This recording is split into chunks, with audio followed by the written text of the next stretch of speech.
සුබ දවසක් ඔයාලා හැමෝටම. ඉතින් අදත් මම ගෙනල්ලා තියෙන තවත් ජොබ් වේකන්සි එකක්.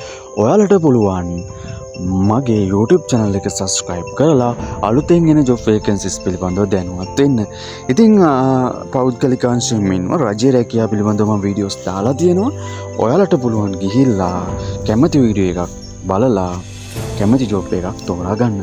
ඉතින් අද මම ගෙනල්ලා තියෙන පෞද්ගලික අංශයේ රැකියාවක්. ඉතින් කේබල් ආධාරයෙන් ප්ලේන්ටින් සහ ග්ලාස් පිසින් නම් බඳවා ගන්නවා. ඉතින් මේක ඉතින් ඇත්තටම කතා කරොත් අමාරු ජොබ් එකක්. ඉතින් දවසකට රුපියල් 6000ක් දෙනවා පුහුණු සේවකයෙකුට. නොපුහුණු සේවකයෙකුට රුපියල් 3000 4000ක් වගේ මුදලක් දෙනවා. ඉතින් ඒ වගේම හෙල්පවරුන් ගන්නවා. ඉතින් 2500ක් 3000ක් විතර දෙනවා. කෑම බීම නමාතැන් පහසුකම් නොමිලේ ලබා දෙනවා. ඉතින් කැමති කෙනෙක් ඉන්නවා නම් මේ ජොබ් එක කරන්න පුළුවන් කෙනෙක් ඉන්නවා නම් අනිවාර්යයෙන්ම මගේ WhatsApp නම්බරයට මැසේජ් එකක් දාන්න. මන් නම්බරේ දෙනවා. ඔයාලා ඊට පස්සේ කතා කරලා බලලා ඔයාලට සුදුසු නම් මේ රැකියාව කරන්න පුළුවන්. ඉතින් මේකට ඕන වෙන්නේ උපැන්න සහතිකය ඕන වෙනවා.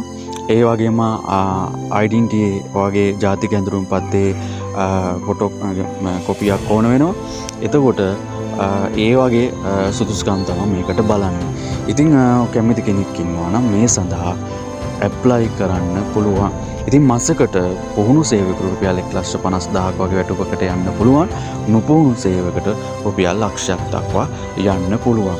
ඉතින් කැමති කෙනෙක් ඉන්නවා නම් අනිවාර්යයෙන්ම මට මැසේජ් එකක් දාන්න. ඉතින් ඒ කියන ගමන්ම අනිවාර්යයෙන්ම මගේ YouTube channel එක subscribe කරන්න. ඉතින් අලුතෙන් එන job vacancies පිළිබඳව ඔයාට දැනුවත් වෙන්න පුළුවන්.